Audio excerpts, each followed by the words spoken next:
ایک بار ایک شریر یہودی نے محض شرارت میں حضرت محمد صلی اللہ علیہ وآلہ وسلم کی خدمت میں کھجور کی گٹھلی پیش کی اور یہ شرط رکھتے ہوئے کہا کہ اگر آج آپ اس گٹھلی کو پانی اور مٹی کے نیچے دبا دیں اور کل یہ ایسا تنا ور کھجور کا درخت بن کر زمین پر لہلہانے لگے جس میں پھل یعنی کھجوریں بھی پیدا ہو جائیں تو میں آپ کی تعلیمات پر ایمان لے آؤں گا اور یہ مسلمان ہو جاؤں گا۔ رسول مکرم صلی اللہ علیہ وسلم نے اس کی شرط تسلیم کر لی اور ایک جگہ جا کر آپ صلی اللہ علیہ وسلم نے اس گٹھلی کو مٹی کے نیچے دبا دیا اور اس پر پانی ڈالا اور اللہ سبحانہ تعالیٰ سے دعا بھی کی اور وہاں سے واپس تشریف لے آئے۔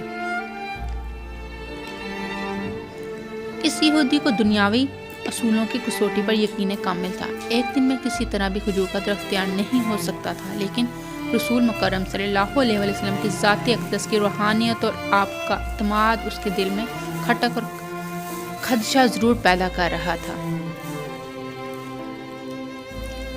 کہ کہیں کل ایسا ہو ہی نہ جائے کہ کھجور کا درخت اگ جائے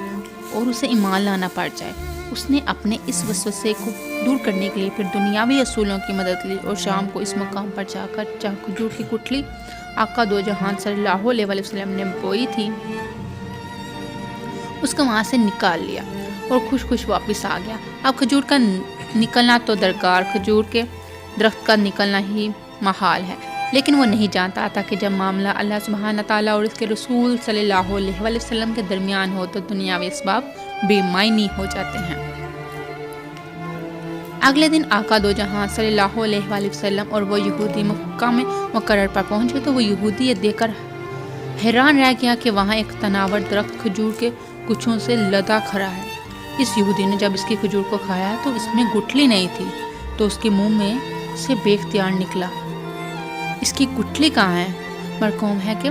اس موقع پر رسول اللہ صلی اللہ علیہ وسلم نے ارشاد فرمایا، گٹھلی تو تم نے کل شام ہی نکال لی تھی، اس لیے گٹھلی تو کھجور میں نہیں ہے، البتہ تمہاری خواہش کے مطابق کھجور کا درخت اور کھجور موجود ہے۔ کہا جاتا ہے کہ وہ یہودی اللہ سبحانہ تعالیٰ کی اذان سے رسول اللہ صلی اللہ علیہ وسلم کے اس معجزے کو دیکھ کر مسلمان ہو گیا۔ اس واقعے کے بعد سے آج تک بغیر گٹھلی والی معجزاتی کھجور مدینہ منورہ میں خوب اگتی ہے، دکانوں پر فروخت بھی ہوتی ہے۔ اس کھجور کا اصل نام سکھل ہے۔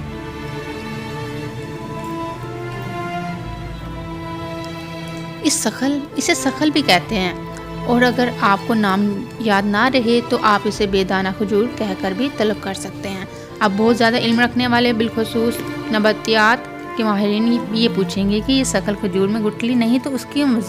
مزید کاشت 1400 سال سے کیسے ہو رہی ہے؟ تو بتانے والوں نے بتایا کہ اس کے سوکھے پتے کھجور کے باغوں میں مٹی میں مدخم ہو کر نئے پودوں کی بنیاد بن جاتے ہیں۔ ماشاءاللہ۔